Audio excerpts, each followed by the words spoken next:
जय श्री कृष्ण मित्रों, राधे राधे। आज આપણે મોબાઈલ વિશે થોડી વાત કરીએ। મોબાઈલ આપણો મિત્ર બી છે અને દુશ્મન બી છે।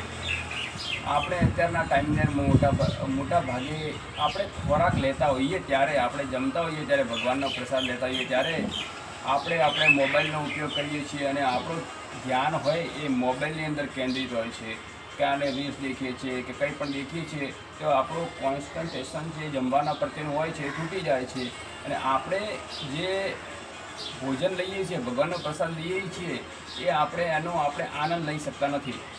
હવે કારણ કે આપણે જો એ ભગવાનનો પ્રસાદ જે ભોજન છે એનો પૂરતો આનંદ ના લઈ શકીએ ને આપણે મોબાઈલ પ્રત્યે રહીએ તો આપણને જે બી આપણને માનસિક અને શારીરિક જે ઉર્જા મળવી જોઈએ એ આપણને મળતી નથી। એટલે આપણે મોબાઈલનો ઉપયોગ જમીએ ત્યારે આપણે મોબાઈલને સાઈડમાં મૂકી દઈએ અને આપણે ભગવાનનો પ્રસાદ શાંત રીતે લઈએ અને આપણે આપણા જીવનને અમૂલ્ય બનાવીએ। અને આપણે મોબાઈલનો અત્યારના સોશિયલ મીડિયાની અંદર મોબાઈલ સારો બી છે અને ખોટો બી છે, કારણ કે મોબાઈલના ઉપયોગથી ઘણીવાર આપણે એટલા મોબાઈલની અંદર ઘૂસી જઈએ છીએ કે આપણને કંઈ દેખાતું નથી। આપણે આપણા કામ કોઈ પણ આપણે રોજિંદા કામ કરીએ છીએ, દુકાન પર રહીએ છીએ, પણ આપણું જે ક્યાં મતલબ જે ફોકસ હોય છે ધંધા ઉપર રહેતો નથી અને મોબાઈલ આખો દિવસ આપણે આપણો કિંમતી સમયને આપણે બગાડીએ છીએ। એ કિંમતીને સમય ના બગાડીએ, બરાબર, આપણે કિંમતી સમય બગાડીએ છીએ અને એના કારણે આપણી નાઇટની અંદર ઊંઘ બી બગડે છે અને આપણે મોબાઈલ મોડા સુધી જોઈએ છીએ એની અસરો આપણા મગજ ઉપર બી પડે છે, બરાબર।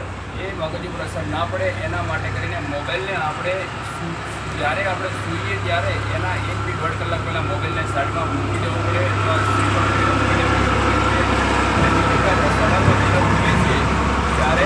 સવારમાં વહેલા ઉઠીએ છીએ ત્યારે આપણે મોબાઈલ ફોટા લઈને આપણો મોબાઈલ લઈ અને આપણે મોબાઈલ આગળ સ્ક્રીન આગળ બેસી જઈએ છીએ તો એ આપણી આંખોને નુકસાન કરે છે। એ આંખોને નુકસાન કરે છે, આપણા રેટિના ઉપર અસર પડે છે, આપણા મગજ ઉપર આપણે આખો દિવસ મોબાઈલ દેખીએ એટલે મગજ ઉપર ભાર બહુ લાગે છે। એનાથી બચવા માટે મોબાઈલનો બને એટલો ઓછો ઉપયોગ કરીએ। કામ પૂરતો જ મોબાઈલનો ઉપયોગ, આપણે એક બિઝનેસમેન રીતે કામનો ઉપયોગ, મોબાઈલનો ઉપયોગ એક બિઝનેસ તરીકે થવો જોઈએ, બરાબર। અને એમાં મોબાઈલની જોડે આપણે થોડાક એવા પુસ્તકો કે જે ઇકીગાઈ કે જાપાનના લોકો કઈ રીતે પોતાના જીવનશૈલી જાળવે છે એવા પુસ્તકો છે।